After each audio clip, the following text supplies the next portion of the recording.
दोस्तों, दरियाई यांगज़े चीन का सबसे तवील दरिया सदियों से अपने दामन में अनगिनत राजों को समोए हुए है। इन्हीं में से एक राज है चाइनीज़ पैडल फिश, एक ऐसी अजीमुल जुस्सा मछली जो 20 करोड़ साल पहले डायनासोर के दौर में भी मौजूद थी। इसकी लंबी तलवार नुमा नाक और चमकदार बदन इसे दरियाओं की दुनिया का एक जीता जागता फोसिल बना देती है। लेकिन 2020 में साइंसदानों ने ऐलान किया कि ये पुरस्रार मखलूक हमेशा के लिए सफ़ाए हस्ती से मिट गई है। ये कैसे हुआ?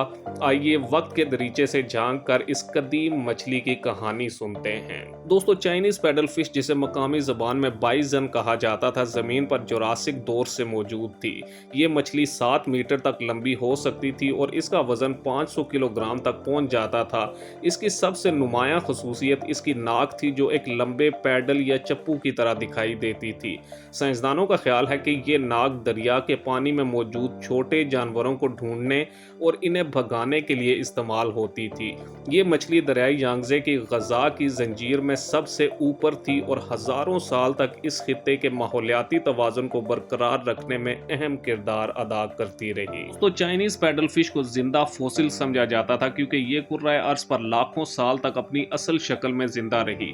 साइंसदानों के लिए ये मछली इर्तिकाई हयातियात का एक जिंदा खजाना थी, जो कदीम और जदीद मछलियों के दरमियान कड़ी का काम करती थी।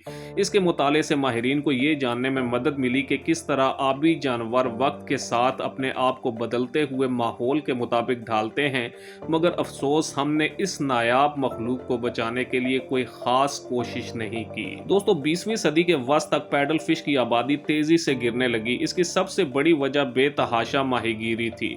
चीन की बढ़ती हुई आबादी को खुराक मुहैया करने के लिए दरियाई यांगड़े में जाल फेंके जाने लगे, जहां ये मछली अक्सर फंस जाती थी।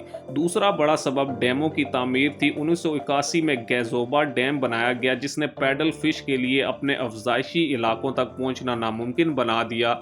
ये मछली अपने अंडे देने के लिए दरिया के बालाई हिस्सों में सफर करती थी, लेकिन डैम ने इस रास्ते को रोक दिया। दोस्तों, 2003 में पैडल फिश का आखिरी सबूत मिला जब माहीगीरों ने एक 3.6 मीटर लंबी मछली को पकड़ा। इसके बाद से कभी भी किसी जिंदा पैडल फिश को नहीं देखा गया, जबकि 2020 में चाइनीज अकेडमी ऑफ फिशरीज के साइंसदानों ने तफसीली तहकीक के बाद ऐलान किया कि ये नस्ल मुकम्मल तौर पर नापैद हो चुकी है, जबकि बैनुल अक़वामी तंजीम ICUN ने भी इसे अपनी रेड लिस्ट में शामिल कर लिया। ये पहली बड़े मीठे पानी की मछली थी जिसकी नापैदियत का सरकारी तौर पर एतराफ़ किया गया। दोस्तों, पैडल फिश के खात्मे ने दरियाई यांगड़े के माहौलियाती निज़ाम को गहरा नुकसान पहुंचाया है। ये मछली दरिया में एपी फिश यानी ऊपरी सतह पर रहने वाली मछलियों की आबादी को कंट्रोल करती थी। अब जबकि ये नहीं रही, छोटी मछलियों की तादाद बेतहाशा बढ़ गई है, जिससे दरिया के पानी में ऑक्सीजन की सतह कम हो रही है। जबकि इसके अलावा पैडल फिश दरिया की तह में मौजूद ग़ज़ाई अज्जा को मुतवाज़न करने में अहम किरदार अदा करती थी। इसके बगैर यांगड़े का पानी आलूदा होता जा रहा है और दीगर आबी जानवरों को जिंदा रहने में दुश्वारी हो रही है। दोस्तों, पैडल फिश की नापैदियत हमें सबक देती है कि तरक्की की दौड़ में हम फितरत को नज़रअंदाज नहीं कर सकते।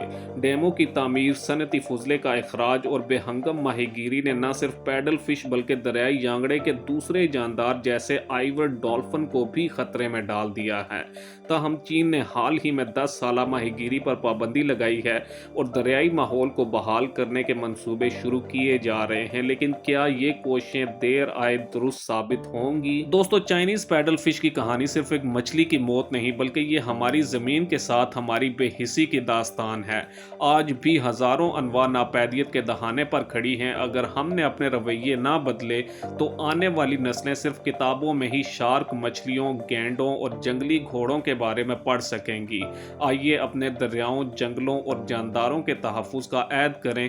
याद रखें, फितरत हमारे बगैर रह सकती है, लेकिन हम फितरत के बगैर नहीं रह सकते। चाइनीज़ पैडल फिश 200 मिलियन साल तक जिंदा रही, जबकि इंसानों ने सिर्फ 50 साल में इसे ख़त्म कर दिया। दोस्तों, अगर आपको ये वीडियो पसंद आई हो तो वीडियो को लाइक करें, चैनल को सब्सक्राइब करें और कमेंट सेक्शन में अपनी राय का इजहार ज़रूर करें। मज़ीद ऐसी ही पुरस्रार वीडियोज़ देखने के लिए हमारे साथ जुड़े रहें। अगली वीडियो तक के लिए अल्लाह हाफिज़।